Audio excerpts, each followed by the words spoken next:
الحمد لله رب العالمين، أشهد أن لا إله إلا الله وحده لا شريك له، وأشهد أن سيدنا ومولانا محمدا عبده ورسوله، صلى الله تبارك وتعالى عليه وعلى آله وأصحابه وذرياته أجمعين.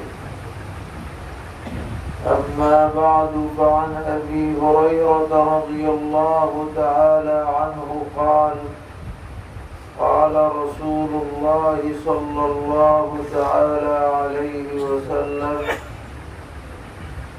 الإيمان 60 شعبة، والحياء شعبة من الإيمان، أو كما قال عليه الصلاة والسلام. معزز علماء کرام، طلبہ عزیز، بزرگوں اور بھائیوں، بہت خوشی کی بات ہے کہ اس نوخیز ادارے میں ابتدا سے لے کر اور تخصصات تک تعلیم کا نظم ہے. بلا شبہ یہ منتظمین کی دلچسپی اور محنت کا ثمرہ ہے. لوگ کہتے ہیں کہ عمارت کا نام مدرسہ ہے، حالانکہ حقیقت یہ ہے کہ عمارت یہ تو تابع ہے اور ایک ضمنی چیز ہے. جہاں 3 چیزیں جمع ہو جائیں، وہ اگر جنگل کیوں نہ ہو، وہاں مدرسہ بن جائے گا. نمبر 1 طلبہ، نمبر 2 اساتذہ، نمبر 3 منتظمین. اور اگر بڑی سے بڑی عمارت بن جائے اور ان 3 میں سے ایک چیز بھی غائب ہو جائے تو وہ مدرسہ نہیں رہے گا. بہت شاندار عمارت بنا دی اور طلبہ غائب ہیں تو کسے پڑھاؤ گے؟ دیواروں کو پڑھاؤ گے؟ طلبہ بہت آ جائیں مگر پڑھانے والے استاد نہ ہوں تو اکیلے طلبہ کیا کریں گے؟ کھیلیں گے، کودیں گے، مچھلیاں پکڑیں گے اور کیا کریں گے؟ اگر طلبہ اساتذہ سب جمع ہو جائیں لیکن انتظام نہ ہو، کون کیا پڑھائے گا، کب پڑھائے گا، ترتیب کیا رہے گی، سب آزاد ہوں تو بھی نظام نہیں چل سکتا اور مدرسہ قائم نہیں رہ سکتا.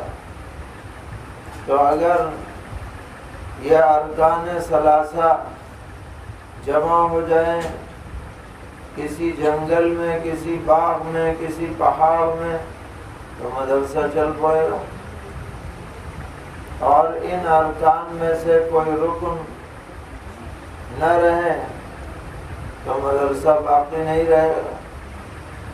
تو آدمی ہمت کرتا ہے تو ظاہری اسباب کم ہونے کے باوجود بھی اللہ تبارک و تعالی توفیق سے نوازتے ہیں.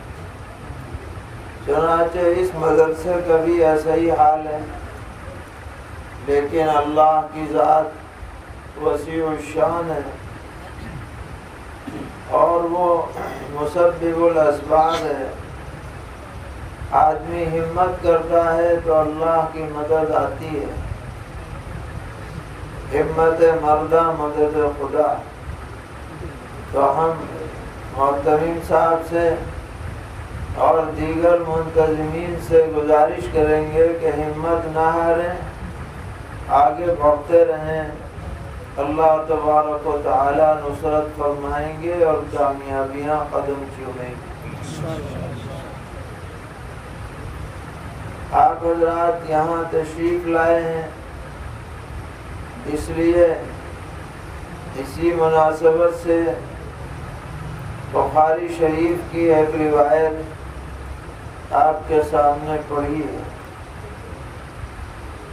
صحابی رسول سیدنا حضرت ابو ہریرہ رضی اللہ تعالی عنہ سے مروی ہے، اور یہ وہ صحابی ہیں جن سے صحابہ کرام رضی اللہ عنہم میں سب سے زیادہ روایات نقل کی گئی. آج جو ہمارے پاس احادیث شریفہ کا ذخیرہ موجود ہے،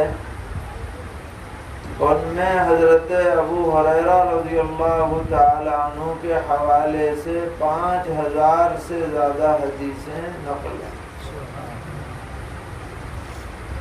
تو بعض لوگوں کو اس پر کچھ اشکال ہوا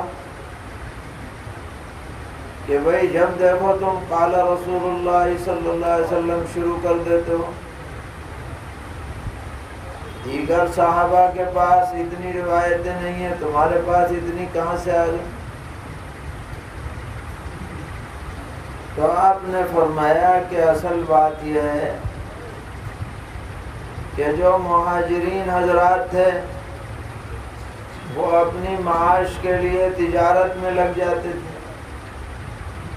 اور جو مدینہ کے انصار تھے ان کی کھیتی باڑی باغات تھے، وہ اس میں جانا آنا انہیں پڑتا تھا. مگر ابو ہریرہ کا تو نہ دکان تھی، نہ باغ تھا، نہ کھیتی تھی.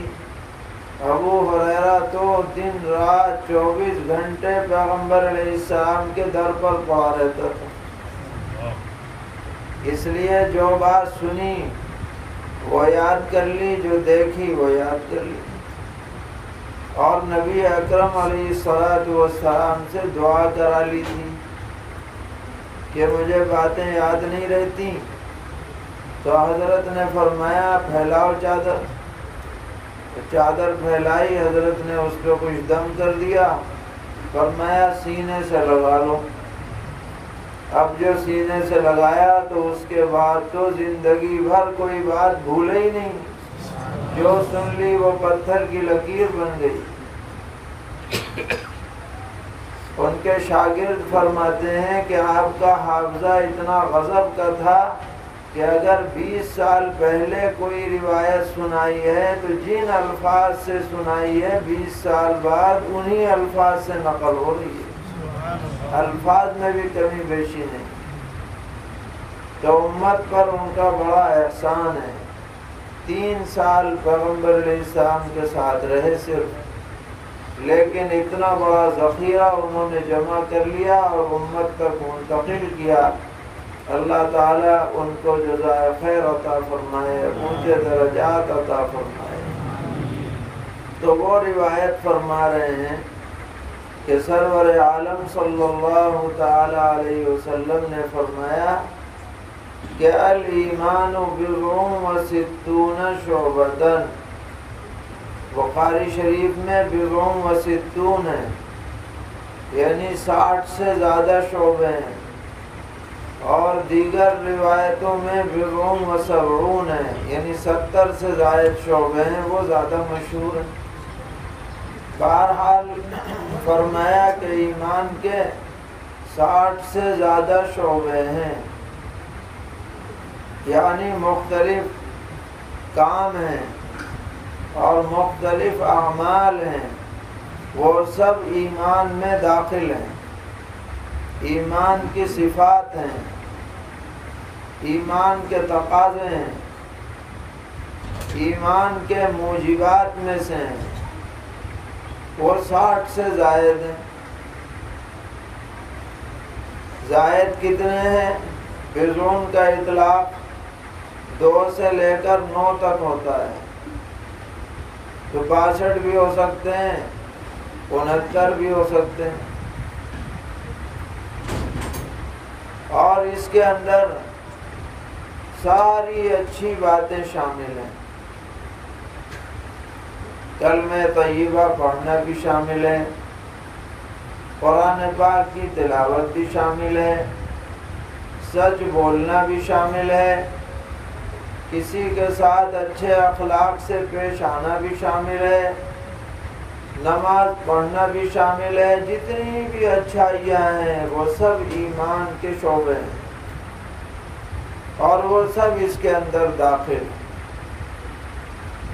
اور آپ کے فرمانے کا منشا کیا ہے کہ ایمان والوں کو چاہیے کہ وہ ایمانی صفات اپنے اندر پیدا کریں، اور ایمان کو کسی خاص عمل میں منحصر نہ سمجھیں۔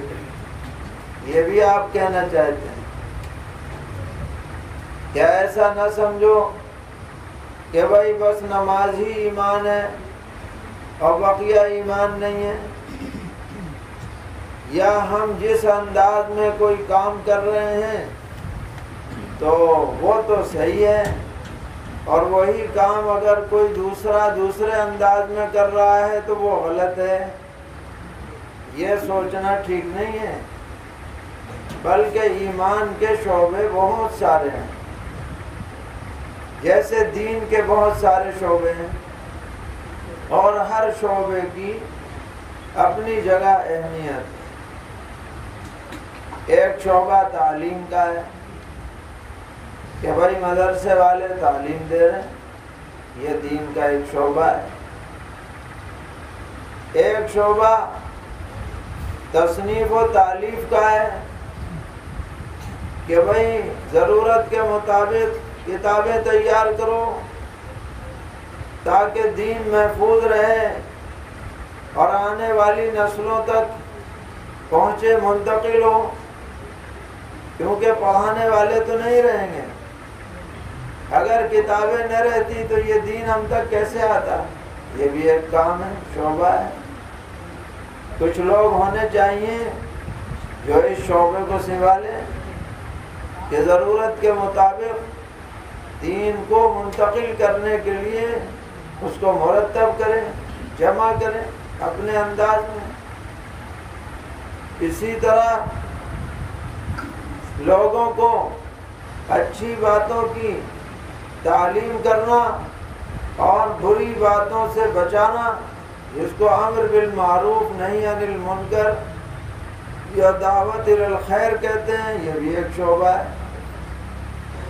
یہ سارے شعبے دین کے شعبے ہیں، دین سے الگ نہیں ہیں۔ ایسا نہیں کہا جائے گا کہ فلاں شعبے والا تو اللہ کے راستے میں نکلا ہوا ہے اور فلاں جو ہے وہ نہیں نکلا ہوا۔ سب اللہ کے راستے میں فی سبیل اللہ ہیں، جبکہ دین کی سربلندی کے لیے ان کو انجام دیا جائے۔ یہ سب شعبے ہیں دین کے۔ تو ہر عمل خیر ایمان کے شعبوں میں داخل ہے۔ بہت سے علماء نے فرمایا کہ یہ 60-70 کی بات جو حضرت نے فرمائی، یہ عدد کے طور پر نہیں فرمائی بلکہ تکثیر کے طور پر فرمائی، یعنی بہت سے شعبے ہیں۔ ہم لوگ اپنے اردو میں بھی کہہ دیتے ہیں بھئی 70 مرتبہ فلاں آیا، حالانکہ گن کے 70 مرتبہ نہیں آیا، مطلب یہ بہت زیادہ تعداد میں آیا۔ ایسے ہی عربی زبان میں 60-70 بولا جاتا ہے۔ خیر، خلاصہ یہ ہے کہ سارے خیر کے کام یہ ایمان کے شعبے ہیں، مگر ان شعبوں میں ایک اہم شعبہ ہے جس کا آپ نے الگ سے ذکر فرمایا ہے۔ فرمایا والحیاء شعبۃ من الایمان، اور حیا ایمان کی ایک شاخ ہے۔ حیا کی تعریف کیا ہے؟ حیا کی تعریف یہ ہے کہ وہ صفت جو آدمی کو برائی سے بچنے پر اور حق والے کے حق میں کوتاہی کرنے سے روکتی ہے، برائی سے بچنے پر آمادہ کرتی ہے، اور جس کا جو حق ہے اس حق کی ادائیگی میں کوتاہی سے روکتی ہے۔ شارحین فرماتے ہیں کہ اصولی طور پر حیا کے 3 درجات ہیں۔ ایک حیا عقلی ہے، جس کے خلاف کرنے والا پاگل کہلاتا ہے، مجنون۔ عقلی حیا کے خلاف کرنے والا پاگل کہلائے۔ مثال کے طور پر مجمع عام میں ایک آدمی بے لباس ہو جائے اچانک، تو آپ کیا کہیں گے؟ اس کے دماغ میں خلل ہے، کیونکہ بے لباس ہونا عقل کے خلاف۔ اور ایک حیا ہوتی ہے عرفی، عرفی حیا کے خلاف کرنے والے کو بیوقوف کہتے ہیں کہ یہ بھی ذرا سمجھدار نہیں ہے۔ مثلا اچھا خاصا آدمی چلتے ہوئے دوڑنا شروع کر دے، خواہ کسی وجہ سے آدمی دوڑے تو ٹھیک ہے، مگر بلا وجہ دوڑ رہا ہے تو لوگ کہیں گے کچھ اس کے دماغ میں خلل آ گیا، دوڑا چلا جا رہا۔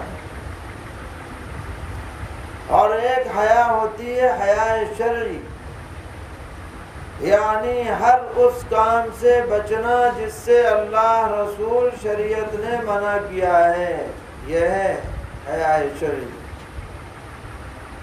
اور ہر اس کام کو کرنا جس کا اللہ رسول نے حکم دیا ہے، اور ڈرنا کہ اگر نہ کروں گا تو مجھے جواب دینا پڑ جائے گا، اس جواب دہی سے ڈر دل میں پیدا ہو جائے، یہ حیا شرعی ہے۔ جو حیا شرعی کے خلاف کرے اور حیا شرعی کے تقاضے پہ عمل نہ کرے، وہ فاسق کہلاتا ہے، گنہگار ہے، وہ بد نظری کرتا ہے، گنہگار ہے، کان سے گانے باجے سنتا ہے، گنہگار ہے، ہاتھ سے نامحرم کو چھوتا ہے، گنہگار ہے، دل میں کسی سے کینہ بغض رکھتا ہے، گنہگار ہے، بے حیا ہے، بے شرم ہے، حیا شرعی کے خلاف کر رہا ہے۔ تو والحیاء شعبۃ من الایمان کہہ کر پیغمبر علیہ السلام نے پوری امت کو متوجہ فرمایا کہ تم ایمان کا دعویٰ کرتے ہو، یہ جائزہ لو کہ تمہارے اندر حیا شرعی پائی جاتی ہے یا نہیں پائی جاتی۔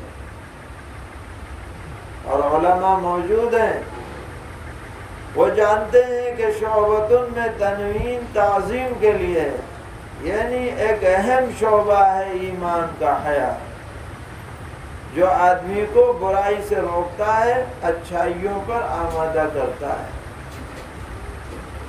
اسی لیے اس کو الگ سے ذکر کیا ہے۔ تو ہمیں چاہیے کہ ہم سب ایمانی تقاضوں پر عمل کرنے والے بن جائیں اور حیا شرعی کا پاس و لحاظ رکھیں۔ یہی تربیت خانقاہوں میں دی جاتی ہے، یہی تربیت مدرسوں میں دی جاتی ہے، نیک لوگوں کی صحبت سے یہ چیز حاصل ہوتی ہے۔ اللہ تعالی ہم سب کو توفیق عطا فرمائے، اور جو بھی کوتاہیاں ہیں انہیں معاف فرمائے، اور دین پر چلنا آسان فرمائے، دین پر زندگی، دین ہی پر موت عطا فرمائے۔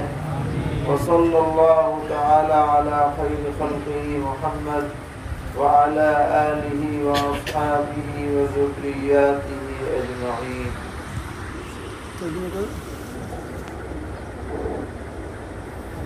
بسم الله الرحمن الرحيم.